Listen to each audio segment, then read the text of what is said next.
سلام بچه‌ها، خیلی مخلصیم. من مهدی شرافتم. ممنونم که منو انتخاب کردید. خب تو این پکیجی که انتخاب کردید خیلی قرار اتفاقای خوب بیفته. چرا؟ به این دلیل که من تجربه 10-15 ساله خودم رو که توی ورزش بودم رو به اشتراک گذاشتم براتون. هر چیزی که یاد گرفتم، تجربه کردم و تو این پکیج آوردم. تو این پکیج چند تا عنوان هستش. بحث لایف استایل هست که زندگی خودم رو تقریبا معرفی کردم اونجا. بحث تغذیه و مکمل هستش که اونجا بهتون آموزش داده میشه. بحث آموزش تمرین توی باشگاه رو توضیح دادم. حدوداً 400-500 تا حرکته که اونجا من همه رو دونه دونه بهتون توضیح دادم. فشار رو چه عضله‌ای میاد و بهتون توضیح دادم. بحث تمرین توی توی خونه هستش که همه حرکات رو بهتون توضیح دادم. بحث بعدی اینی که توی این پکیج شما متوجه میشید که اصلا درصد چربیتون چجوری محاسبه میشه، تیپ بدنتون چطوره و کالری دریافتی روزانه‌تون چطوریه و بحث این که کلن پکیج رو یاد میگیرید که اصلا خودتون مربی خودتون باشید، دیگه نیازی به کسی ندارید.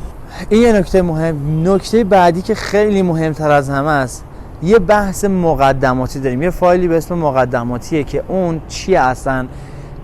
اینه که قبل از آموزش بحث تمرین در باشگاه و تمرین در منزل این مقدماتی رو باید ببینید. چرا؟ به این دلیل که شما موقعی که آموزش‌ها رو یاد بگیری بعدش میگی خب من باید با این آموزش که یاد گرفتم مثلا من همه حرکات رو یاد گرفتم، خب بعد چی کار بکنم؟ چجوری بعد از این استفاده بکنم؟ تو اون فایل مقدماتی همه اینو گفته میشه که اصلا شما چند روز هفته تمرین بکنی، چجوری تمرین بکنی، چه عضله‌ای تمرین بکنی و همه اینا رو با هم دیگه تفکیک کردیم و بهتون توضیح دادیم که آقا اینو چیکار بکنی، چند روز هفته تمرین بکنی. تمام اینا رو تو اون مقدماتی گفتم. فایل مقدماتی خیلی مهمه. قشنگ بشین ببین این فایل مقدماتی رو که کامل متوجه بشی که اصلا باید تمرینات چطور باشه، که دیگه نیازی به کسی نداشته باشی که اصلا بپرسی آقا من اینا رو چیکار کنم، چجوری بزنم.